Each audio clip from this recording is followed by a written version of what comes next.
Our next writer is Kristin LaTour. Her first full-length poetry collection, entitled What Will Keep Me Alive, is coming out late in 2015 with Sundress Publications. Her poems can be found online, in print journals, and in her 3 chapbooks.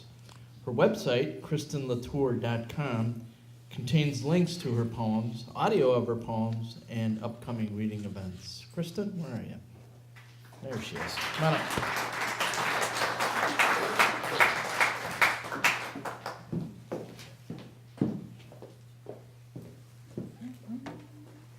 Hello and good evening. It's nice to be in such wonderful writerly company. It warms everything up on these cold, awful, cold days. I'm going to read some poems where the metaphor is that I compare a woman's heart to an everyday object you would find around the house. The years my heart was a tarp, manufactured to be nearly impervious to water, sharp objects, to cover or support. Its uses seem never ending.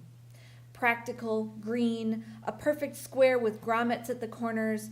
It may not be pretty all the time, although no one can argue over the lovely shade cast by a tarp tied to the oak trees and staked to the grass at a 45-degree angle against the sun. A picnic of cheese and grapes and good home-baked bread spread in the shade.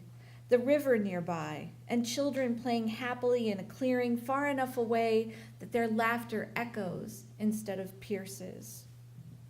When it rains, it keeps those underneath dry, at least their heads and shoulders, if not their feet. When possessions are packed in a cart, it will keep them together, tied down and safe. In storms, it may billow, even blow away, but collect it, hose it off, and it's good as new. It doesn't complain, doesn't say the tent is too small, understands when it is pierced accidentally by a box cutter.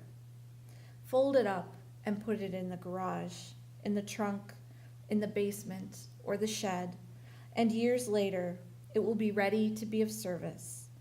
The same green, only with just a few more cracks, a little rust on the grommets, but strong and useful.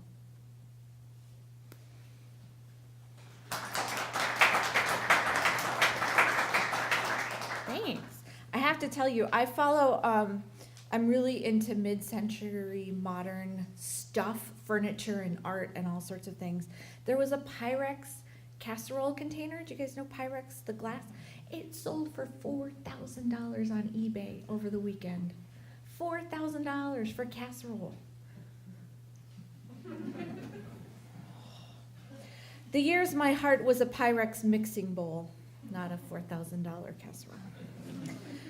Butterprint shows a couple, Dutch, holding hands, and always puts me in mind of housekeeping, the kind children practice at play, a table set with pink dishes and cups of water for tea, plastic bananas and Oreo cookies on cocktail napkins.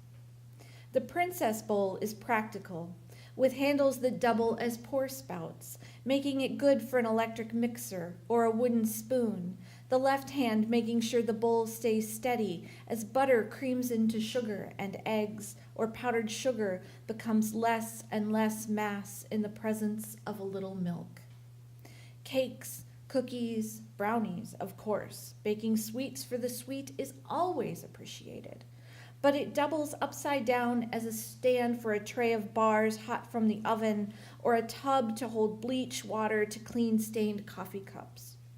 In a pinch, it'll serve mashed potatoes, hold soup as it coals, a round belly of bread dough set to rise in a sunny window, the trees bending a little in the breeze, the squirrels scurrying as if in play. Maybe tag. The birds singing and swooping, understanding the seasons always change. There is always some danger, even on the sunniest day. Glass can be made strong, but it is still breakable.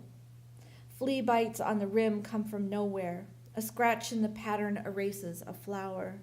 The couple keeps holding hands, keeps holding whatever the bowl will.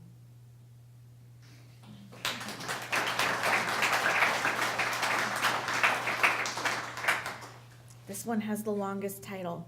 The years my heart was a stoneware coffee mug with your name printed on it. It's a souvenir from the Dells, some hokey reminder of water parks and nieces, of family arguments and bad taste in gifts. It's fine to use for common company, the kind that stops by out of the blue to chat, the kind that asks for tea when everyone else is having beer. You leave it in the cabinet during thrift store purges, knowing it's handy to have, packed over and over through several moves. Who cares if the handle is damaged or the lip is chipped while it's in transit? It's replaceable, common for a common name. There must be millions of people with it. Another trip, another shop, and it can be found with a different picture, one that's funnier or more natural, Snoopy, or a scene from South Dakota. The good mugs all match, are all the same turquoise blue, but are barely ever used. This one is yours.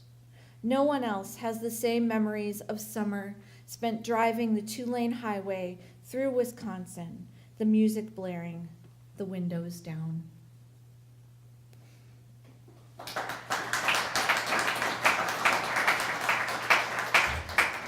Two more, just so you know where we're at. The years my heart was a terracotta rabbit lawn ornament. I didn't realize when I wrote that one that it was going to be a tongue twister. The years my heart was a terracotta rabbit lawn ornament. We abandoned the life-sized rust-colored bunny, standing on her hind feet, ears back, beside the rhubarb, for 3 winters. The first summer, she was alert, nose in the air, enjoying the full sun and the rain, birds bathing nearby, splashing. The first winter was wet, left the yard spongy and brown. The moss stayed green in the corners, the sky a slate of gray. The second summer, untended, brought creeping William and spreading irises, shading out the rhubarb and rabbit alike. The winter was arctic, as if a glacier had advanced and retreated while we warmed ourselves under white comforters. The third summer, the garden went wild. The rabbit was buried under thistles and ivy, and we decided to call all the weeds perennials. The last winter was cold and dry. Ice formed from the fog that blew in off the rivers and pushed at the sidewalks no one walked. Now I dig out the beds, reseed the lawn. I find the rabbit, one ear missing, her back scaly and flaking. I mend her, make promises.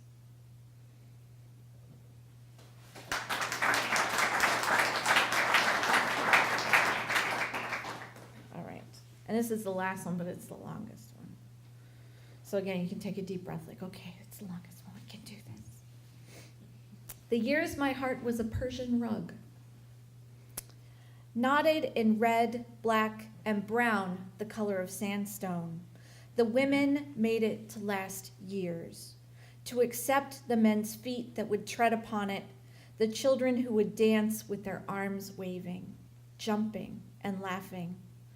The women who would sit quietly on it, sipping tea and offering advice in such subjects as the marriage bed, how to cook chickens, what is best for washing hair to make it shine and wave. With each knot turned around the warp of the woven fibers, a prayer was given for the home the rug would find, that it would be warm, clean, quiet, that it would be without anger and loud, piercing words, that it would be filled with the quietest sleep and bright sunshine. All rugs begin new, the patterns bold and easy to read. Diamonds together for a couple holding hands.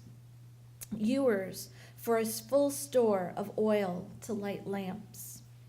Massage the body, cook spring lamb, combs for purity, the freshly washed and combed hair of a woman, how it falls across her husband's body, a shield against other lovers.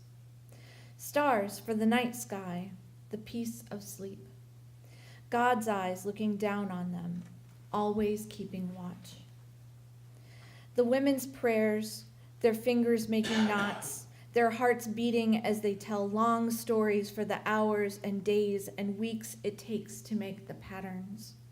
Their breath entering every fiber of the wool, were never enough to guard against the worst damage. Time and the slow work of sand and water on a rug. Each foot adds a grain of dirt, a drop of moisture. An animal's nails may tear it, fur and smell sink into it. Each year, the rug is taken out and beaten, the dust rising in clouds. It never is as new as it once was. It is moved from one room to another, set aside, brought back to the center, rolled up and put in a basement, maybe carried away, stored for a time. When it is rediscovered, the stories are told of when it was new, how bright the red dye was that year, how it never has been as bright as it was then. A child may trace the diamonds humming. A mother may gather her into the folds of her dress, tell a story about two lovers who met, and years later found each other as if they were never parted. Thank you.